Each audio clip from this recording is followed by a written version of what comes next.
I just handed this out to the last one. Come and grab one.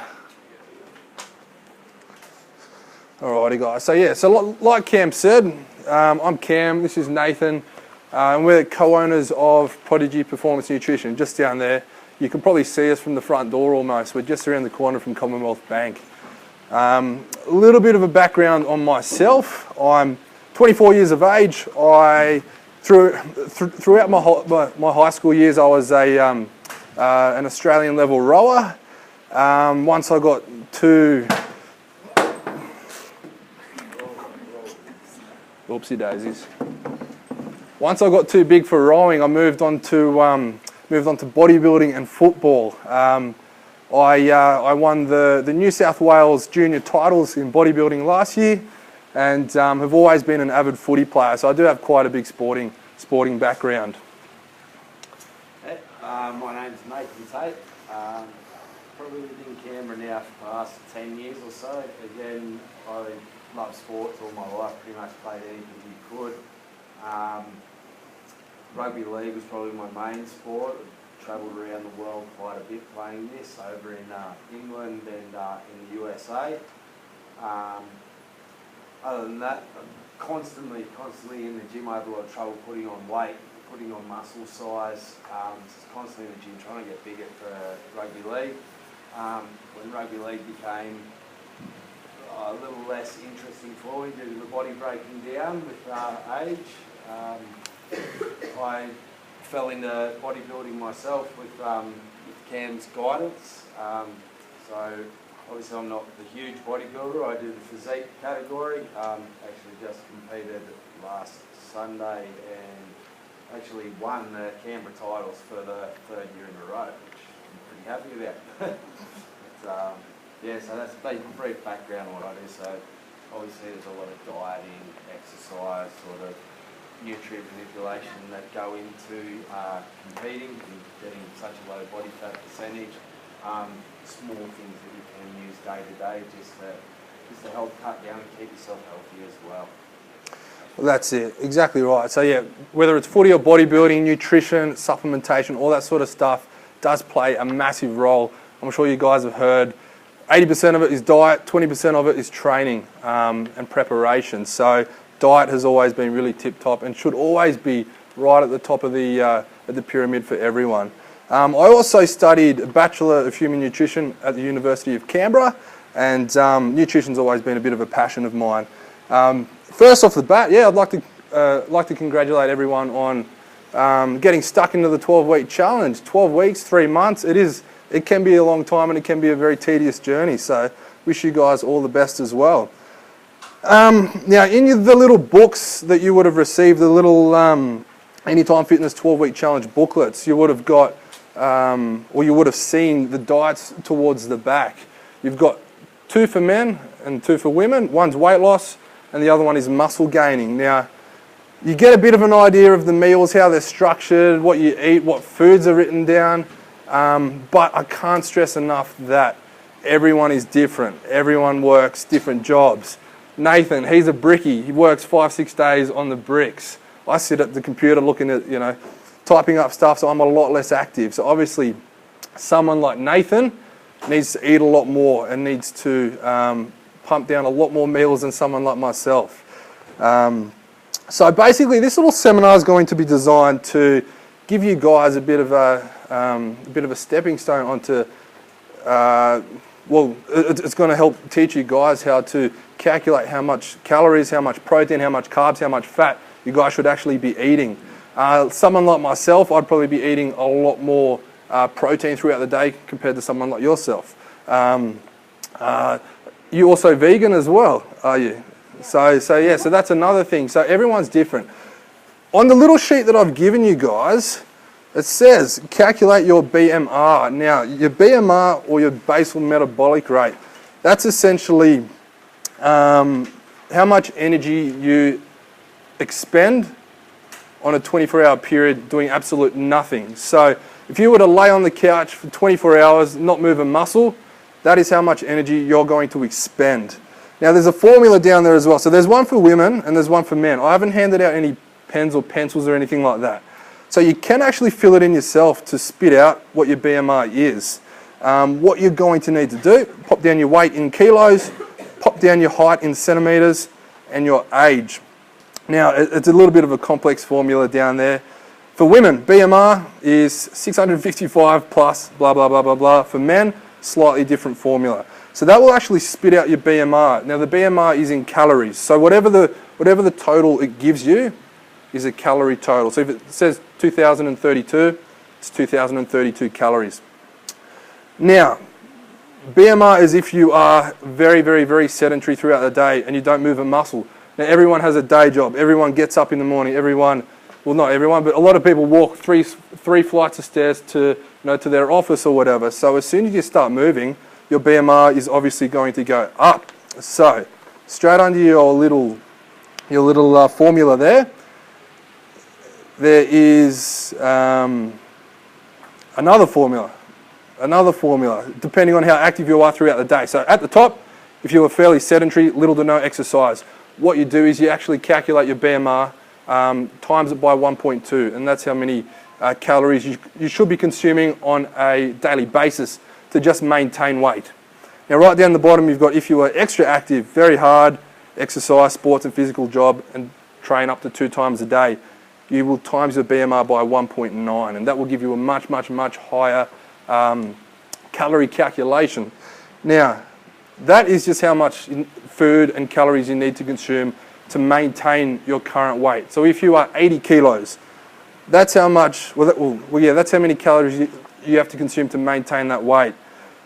Go down a little bit. To gain weight, let's add 500 calories onto your BMR. So if my BMR is 3,500 calories, for me to gain weight, roughly about a pound per week, so just under half a kilo a week, I will have to bump 500 calories onto the top of my BMR. Now, for a lot of you guys, I think the majority of people here are doing the weight loss one. Like, put your hands up if you're doing the weight loss side of things.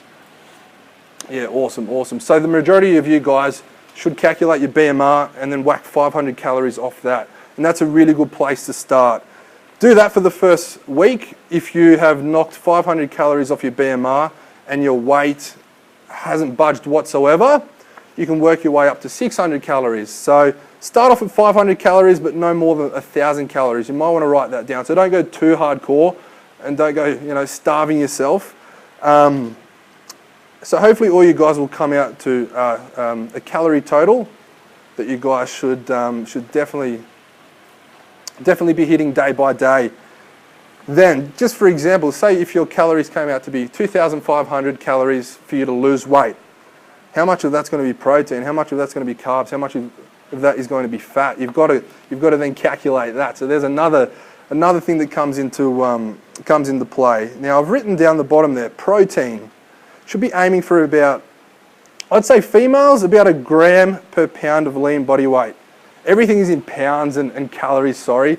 We do run off all the American measurements. So 1 gram of protein per pound of lean body weight. So for the average female who weighs, just say 60 kilos, what's that in pounds? It's about 140 pounds. Aim for around about 140 grams of protein per day. Now, depending on how active you are, you can work your way up to 3 grams of carbs per pound of body weight. I have done 2.5 to 3 grams, so you can kind of interchange that. Obviously, if you're not a very big eater, or if fat loss is right at if fat loss is your top goal, I'd probably do it at the lower side of things, your 2.5 grams. And then, yeah, so times what you are in pounds by 2.5, and that'll give you your carbohydrate breakdown. And then fats should generally make up the rest. Now, fats are one of those things, like I always hear people say, like you've got to eat low fat, to drop body fat. It's not the case whatsoever, but you can run your fats fairly low. But fats are one of those things where they start to really pile up. Like you have breakfast, you have lunch, you have dinner, and fats are those things that they can really sneak into your diet. Whether you put olive oil down to cook your chicken in, whether you have a little bit of peanut butter on your toast, whether you go out and have some yogurt for lunch or whatever, your fats can really start to accumulate quite quickly. So they're one of those things that you should manage, but don't be afraid to have, plenty of good healthy fats in your diet. So, after you've had a bit of a play on that, you've come up with your BMR, you've got a bit of an idea of how much protein, carbs and fat you should be eating. Then how do you, implement that into your day-to-day diet and into your day-to-day meal plan. Now, in the one that's in your booklets, that gives you a bit of an idea of how much 1,500 calories makes up, 2,500 calories makes up, and you'll kind of see how many meals throughout the day you will have to get in those 2,500 calories. Now, if you guys hate chicken, or if you don't eat rice, or if you don't eat sweet potato, or if you've got a secret craving for dare iced coffees like I do, that's all right. Like you can fit those into your your day-to-day schedule. How you do that? I'd really encourage you guys to download the app MyFitnessPal or any other calorie tracking apps that you can get. You can get them on your phone, or you can get them on your iPad, or you can just go on the myfitnesspal.com. And what you can actually do, like you can go in the MyFitnessPal and type in skinless salmon fillet or something like that. And if you have, salmon for dinner that night, just weigh how much salmon you've had, go in the MyFitnessPal and type in skinless salmon fillet, 150 grams or whatever, and that will give you the protein, the carbs and fat in that salmon fillet. Now, if you do that, from breakfast all the way down to before you go to bed, that will give you a really detailed breakdown of what you've actually consumed throughout the day. So for someone like myself who does like dare iced coffees and who does, when they get home, have a couple of slices of toast and maybe a bowl of cereal, I can track all this and I can stay in shape all year round because I've stayed within my calorie target. Now, that doesn't mean you can go out and buy a Woolworths mud cake and smash it down and say, oh, there's my carbs for the day, I just won't eat anymore. It doesn't exactly work like that, but you can fit in a little bit of a treat here and there. So and treats also help keep you sane. For 12 weeks, 12 weeks is a long time to be eating chicken and rice and broccoli and other boring bits and pieces. If you love satay sauce or sweet chili sauce, factor that in, no worries at all. And one thing I forgot to mention as well is fibre. Fibre is one thing that is really important, and a lot of people do neglect it quite a bit. For someone, just say someone is consuming 2,000 calories a day, but they're only having 15 grams of fibre. Now there's another person who is also consuming 2,000 calories a day, but they're consuming 35 grams of fibre. Fibre has got a really good thermic effect, which means that it helps raise energy expenditure. So the person who is actually consuming 35 grams of fibre is going to burn more calories throughout the day. And fibre is also great for digestive health, keeps everything moving, which is really important. So fibre is something that you should always track as well. And for example, the MyFitnessPal app, it will tell you exactly how much fibre you've had for the day, exactly how much sodium, folate, iron, whatever. Also, a really cool thing with MyFitnessPal, it's got a barcode scanner as well. So if you're stuck in the office and you go to the vending machine and get a thing of beef jerky or whatever, you can actually scan that packet of beef jerky and it will enter all the values straight in the MyFitnessPal, which is really cool. So if you do snack quite a bit like myself, you can track it, no worries at all, no worries at all. That's basically covered everything in terms of how to calculate your BMR, how many calories you should be eating per day. Like I said from the get-go, everyone's different. Nathan gets to eat a lot of food in the off-season, like a lot, whereas there's me with my veg and my salad and all that sort of stuff, and I'm getting pudgier. So it does vary person to person. So find out what works best for you. Start off on the 500 calorie deficit, calculate your calories, minus 500. If that doesn't work, bump it up another 100 calories. But like I said, try not to go too over the top.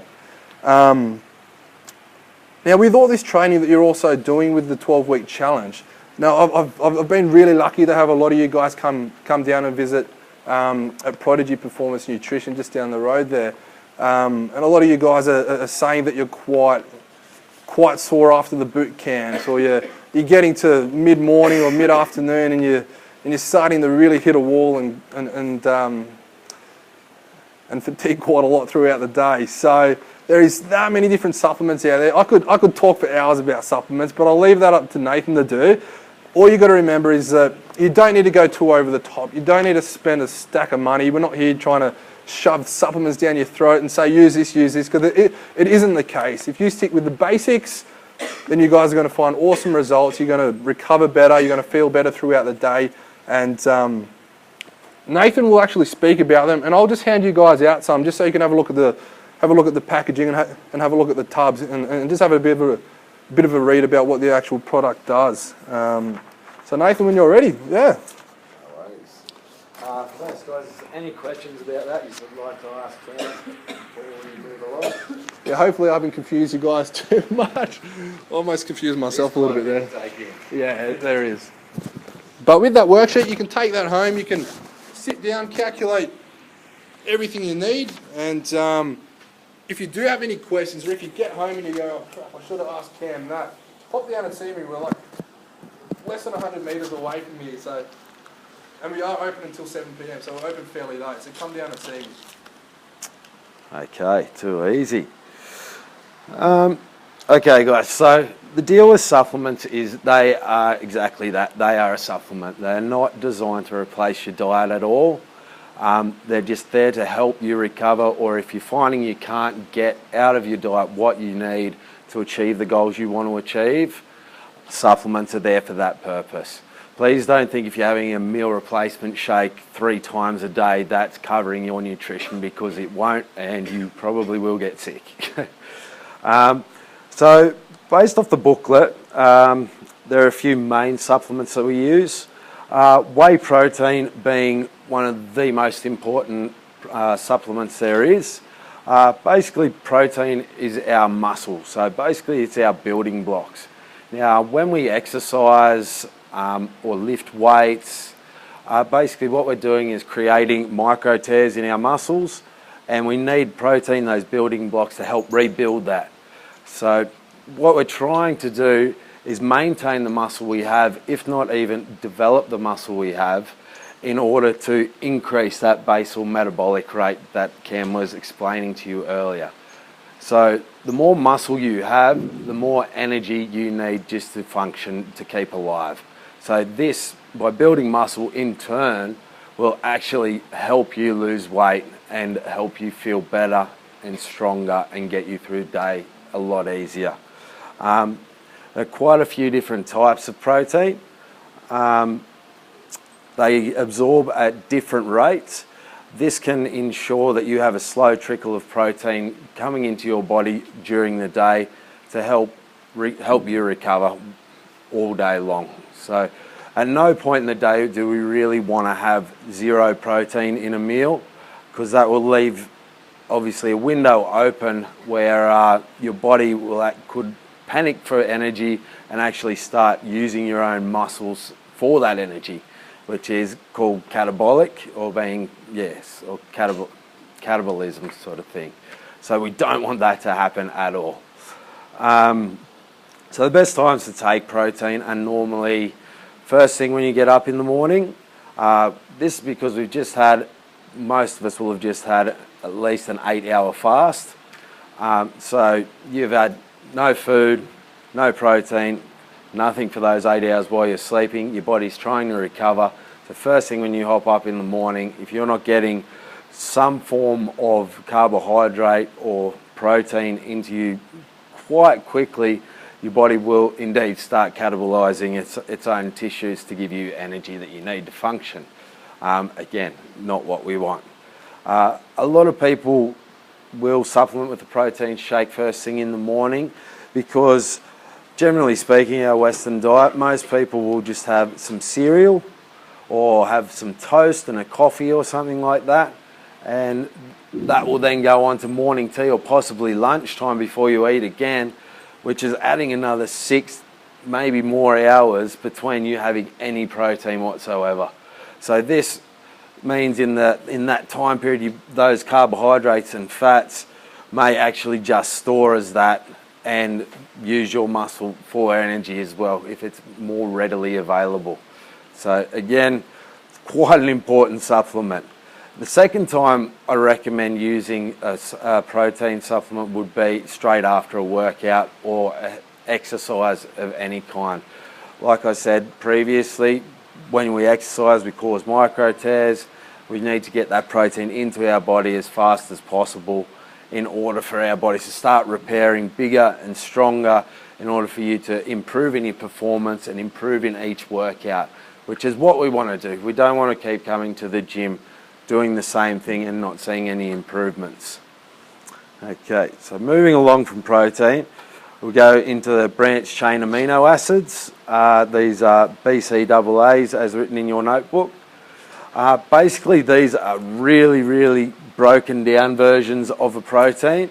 They're not so milky, they taste quite a lot like cordial. These are best used whilst we're training.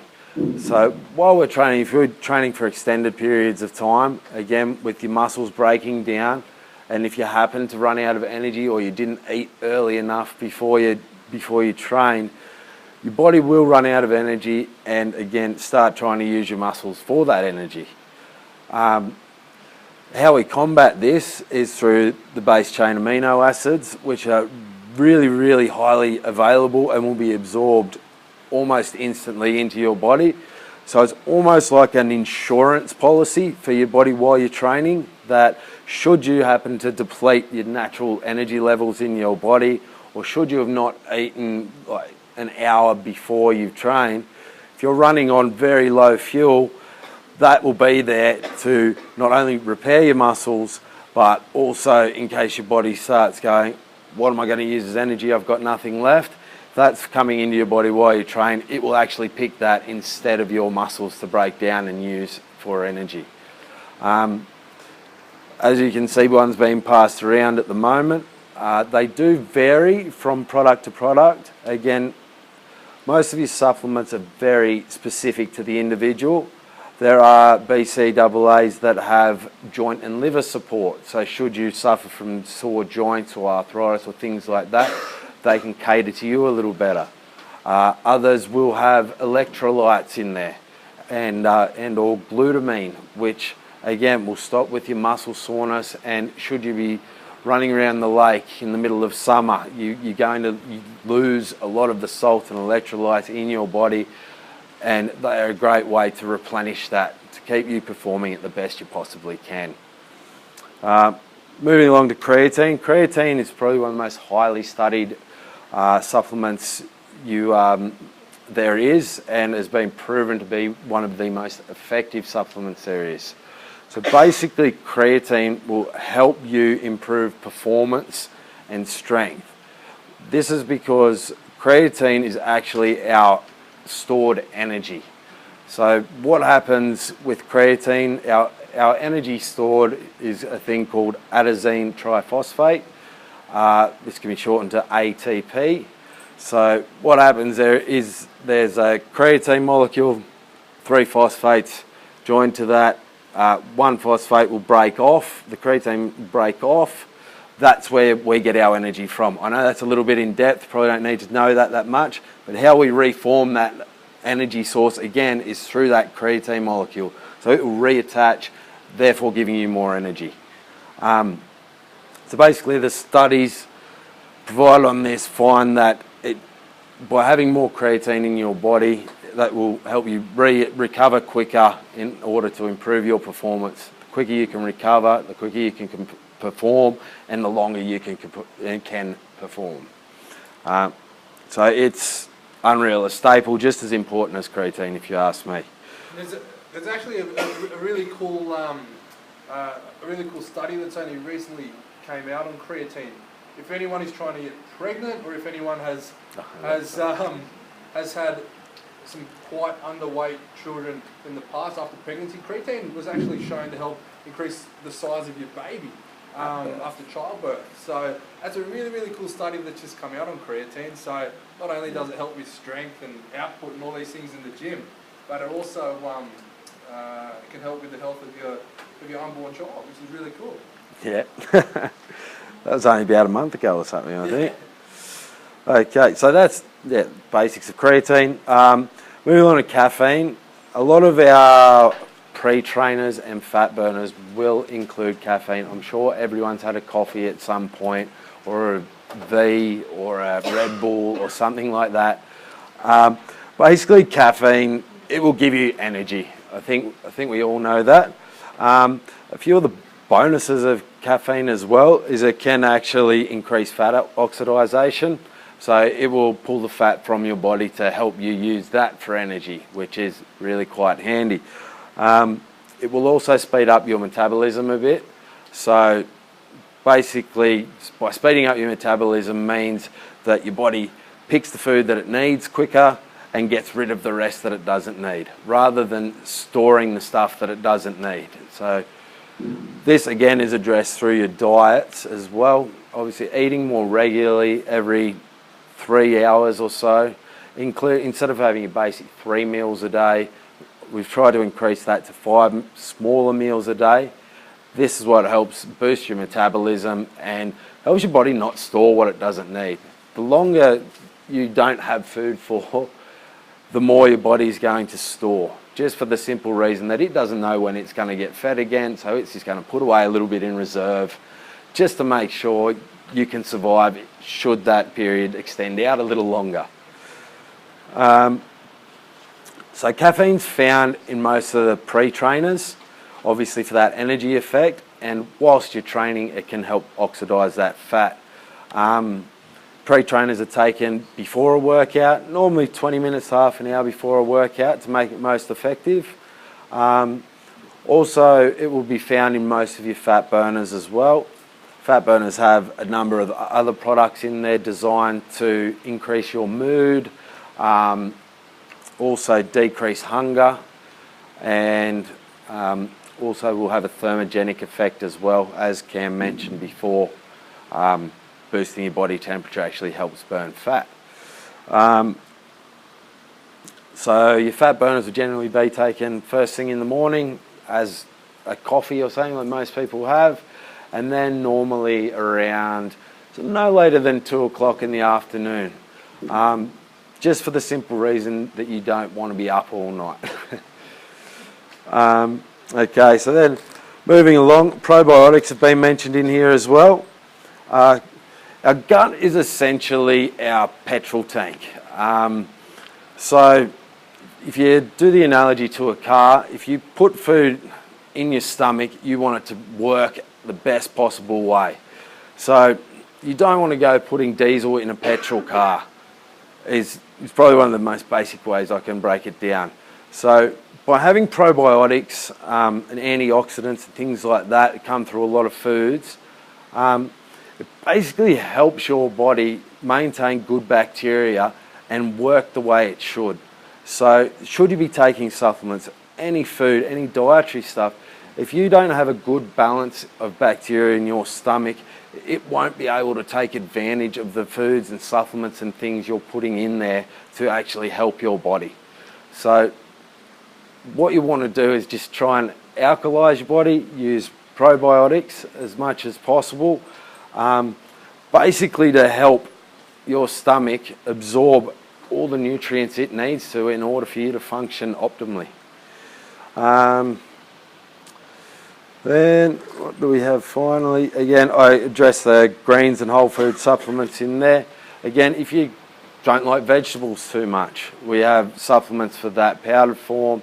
You can pop them in with a shake or just with water or a smoothie, things like that. This will help balance your stomach as best possible and have your stomach in the best possible position to take advantage of all the good, healthy, nutritious foods that hopefully you guys will be putting into your body. Now, this isn't the end of supplements. These are the key supplements. They, like I said, supplements are very individualised. There are things such as test boosters. There are other supplements in tablet form and things like that that will actually help boost your metabolism through certain types of herbs. Also estrogen blockers and hormone regulators, things like this, which probably aren't going to apply to everyone straight away. Normally we stick with the basics to start with, and then down the track, if we find something's not working quite the way it should be, or there's other symptoms arising that that align themselves with certain hormone imbalances, then we can advise on that sort of thing. Like typical guy thing, for example, is if our estrogen levels are too high, we'll start to store fat around our love handles and on our butt a little bit. With women, mainly it comes on their thighs and hips. So things like that can also be addressed through the use of supplements. I think I've pretty much covered everything we can at this point. Are there any questions or anything you guys like to know? Yeah, there is also like a lot of myths attached with, you know, eating and supplementation and all that sort of stuff. I want you guys to walk out of here today not in the big head spin about the, you know, that BMR equation and all that sort of stuff I talked to you about. I want you guys to leave today with a few key facts that you've taken under your belt. Like, I mean, there's that many different things out there. There's that much information on the internet these days. We'll do our best to try and you know, break it down as much as possible for you guys. Like, I mean, something that I hear every day, well, not every day, but a lot, is you know, should I be having carbohydrates, you know, close to bedtime? Of course you can. Of course you can have carbohydrates. You know, they're not going to be stored as fat at all, especially if you guys train in the morning. A really good idea is to have a really carbohydrate-dense meal before bed, because your glycogen levels are going to be tip-top for your boot camp first thing in the morning. I mean, footy players have been doing it for years. Day before a footy game, I'll have a big pasta dish, maybe some fruit, whatever, and carbohydrates before bed. Carbohydrates also stimulate the production of serotonin, which is our feel-good hormone. If you guys have a lot of trouble getting to sleep, if you have a lot of trouble, you know, with your mood throughout the day, carbohydrates are going to be your friend. Best thing ever is you're making up, you know, a batch of protein pancakes before bed, maybe having a bowl of fruit salad or something, and you'll find that you will sleep a lot better throughout the night. So that's another myth that I just want to address. There's also another myth, well, these are just some off the top of my head. There's a myth about creatine supplements. We did explain them at the start. Creatine supplements causing liver and kidney damage. Now, creatine is something that's naturally produced by our body. So why would supplementing with it, you know, all of a sudden cause kidney and liver issues? Simply not true. There was one guy that had, there was one guy who was on dialysis, so had failing kidneys, and he supplemented with creatine to try and maintain his weight. And obviously, being on dialysis and introducing, I think he was using all sorts of other things as well, and that put a lot of stress on his kidneys. So straight away they said, oh, creatine causes kidney damage. But that's just simply not true. Creatine, like I said, is produced by the human body. You've got to consume something like 15, I think it was 12 to 15 kilos of red meat to get the same amount of creatine as one little teaspoon of creatine we've got here. So creatine is also really, really, really dirt cheap. So you can get like a 3 or 4 month supply of creatine. It's going to give you awesome workouts for no more than like $30, $40, you know. So it's a really cool supplement. But if anyone else has any questions in regards to eating, supplementation, what they should have, what they shouldn't have, go for it. I saw something in passing this morning about bulking and cutting causing cell damage. I haven't had a chance to research it, but I just saw it. Cell damage? Yeah, right, okay. I know it was probably on one of those keeping tinfoil wearing websites, but Yeah. So look, I mean, bulking and cutting. So when we talk about that, we talk about obviously consuming heaps of food to bulk and dropping calories to cut food. I can't see how that would cause cell damage. Things like recreational drugs, smoking, alcohol, all those things are going to create a lot more cell damage than trying to bulk up. You know, so, yeah. If there's a link on that, I'd be keen to Yeah, have a read. Yes. So do you have, I mean, there's so many different supplements. How do you, I mean, it's a bit overwhelming. What would you suggest at the very, like, I guess if we just wanted to, I guess, gain more muscle, but not, I mean, do we have to take everything or? No, Because it's definitely it seems not. like a lot. Yeah, no, definitely not. That's why I say start at the basics, which would be a good protein. Like whey? Yeah, whey protein. There are other options for our vegan friends and vegetarians. There are pea proteins, plant proteins. There's also, if you are not too good in the stomach with a lot of dairy, like myself, there are collagen-based proteins, which is very similar to things like bone broth and things like that, which are really good for you. Is that going to make us gain weight? It will help you repair your muscles. So basically what will happen is your muscles will repair and it will help you burn bad weight. So, I mean, I don't like to look at the scales pretty much when I'm doing diets and things like that, just because you could gain a kilo of muscle and lose a kilo of fat and be the same weight. And some people get really upset not seeing a difference in the scales. So I'm sure through the Anytime guys and the trainers, they will provide body scans, things like that. We have a body scan in store at least once a month, and that will give you a very accurate account as to what's happening in your body and how your body is changing through this 12-week program. So things like that. You're not going to start lifting weights and take protein and all of a sudden be a muscle man.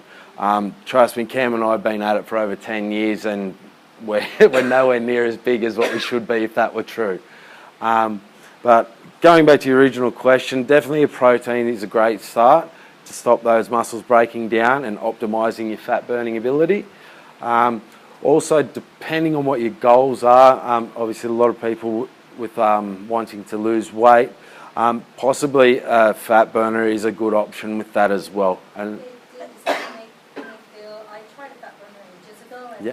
I'm generally a hyper person. Yeah. So I felt like I was like on skinny or something. yeah, again, we have stimulant-free versions of fat burners. So there's still the main products in there that will help boost your metabolism and burn fat at the same time.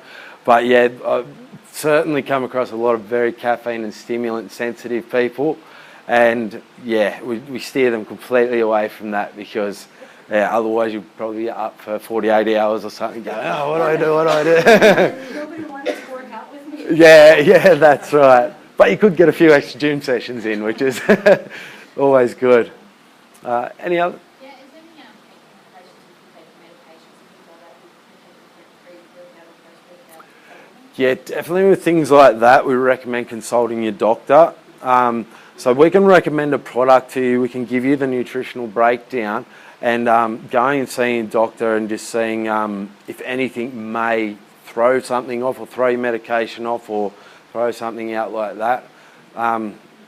Yeah, so that's a must do. Should you be taking any sorts of medication or things like that, definitely do that because Most things, yeah, sorry. you're right.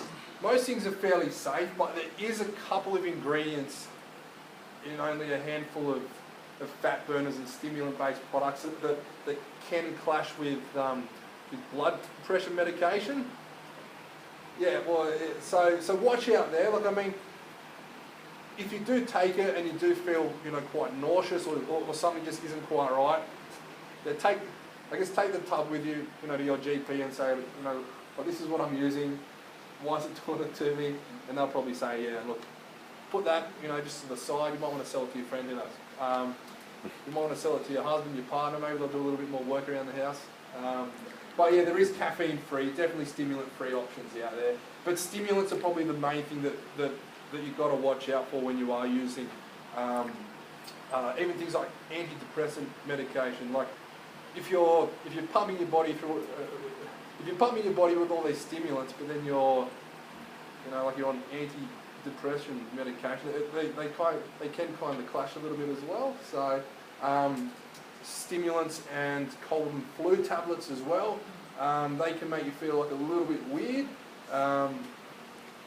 So whenever you're having anything like that, just watch out. It's not going to kill you, but you might feel a little bit nauseous, okay? So, First thing in the morning, you're saying about having some sort of protein just before you work out. And if you're using a pre-trainer, how do they sort of work together? You start first thing in the morning. Yeah, depending on which type of protein you're having. I get up first thing in the morning, like especially when I'm cutting for comps, have my fat burner straight away, and I'll just go out and have breakfast, which normally consists of oats, berries, and I have my protein shake with that. So that sort of gets my day started quite nicely, and they sit together fairly well. I'd advise probably having your fat burner first and then maybe waiting half an hour and having a little bit of food and then your protein shake, just so everything sits quite nicely. But yeah, probably if it's a whey milk-based protein, I probably wouldn't have them together because it may curdle your stomach a little bit and may be a little uncomfortable. that's right. Look, I mean, eggs are a really great protein source as well because they're very easy for the body to digest. So if you want a really good pre-workout meal that isn't going to sit in your stomach really heavy and make you feel sick and bloated throughout your workouts, eggs are great. Fish is also good as well. Tuna, that sort of stuff, that's great to have pre-workout. Again, really easily digested by the body.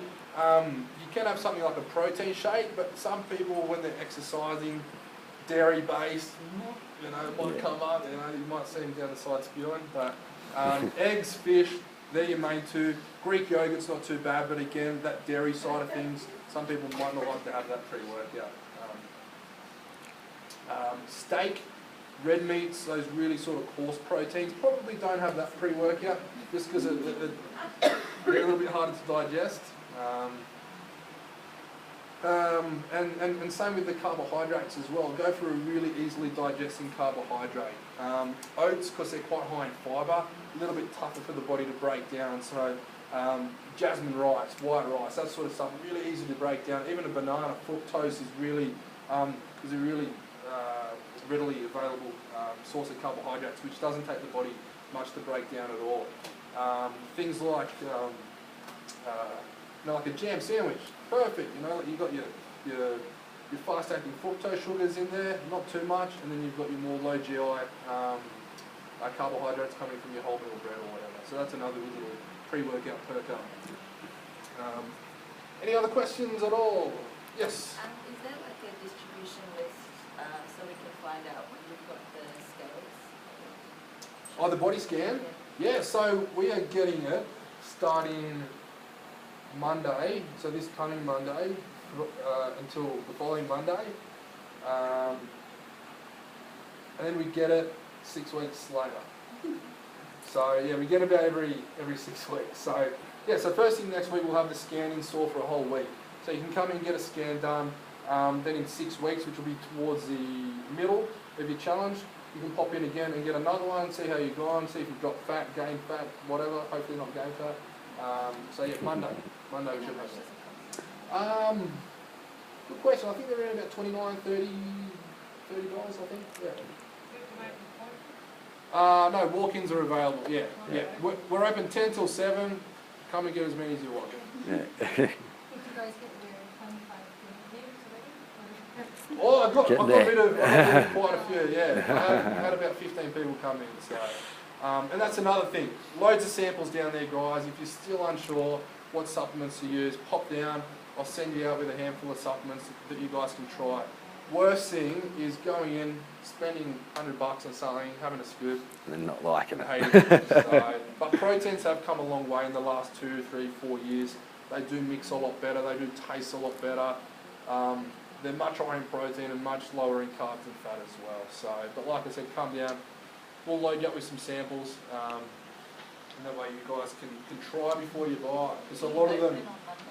What's that? Sorry. Are you open on Monday? Yeah, public holiday. We're open 10 till 2 on Monday. 10 till 2. Yeah. Yep. Got a word. 10 till 2. Yep, sounds good. And then 10 till 7 p.m. Monday to Thursday. We close at 6 on Friday, so a little bit earlier.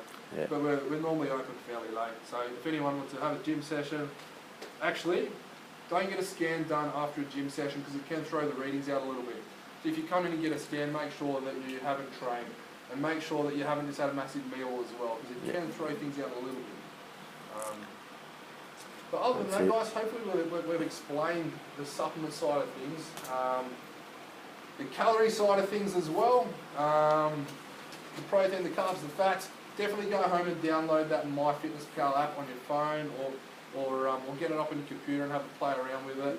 That's really cool. Like you can enter your own meals in there as well. Like if you make homemade spag bowl, you can enter all the values in there yourself.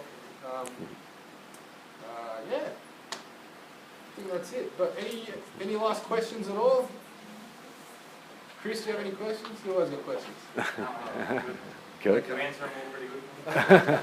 Awesome. All right, guys. Well, yeah, thanks for having us, and all the best for the rest of your challenge. Get stuck in. Good stuff.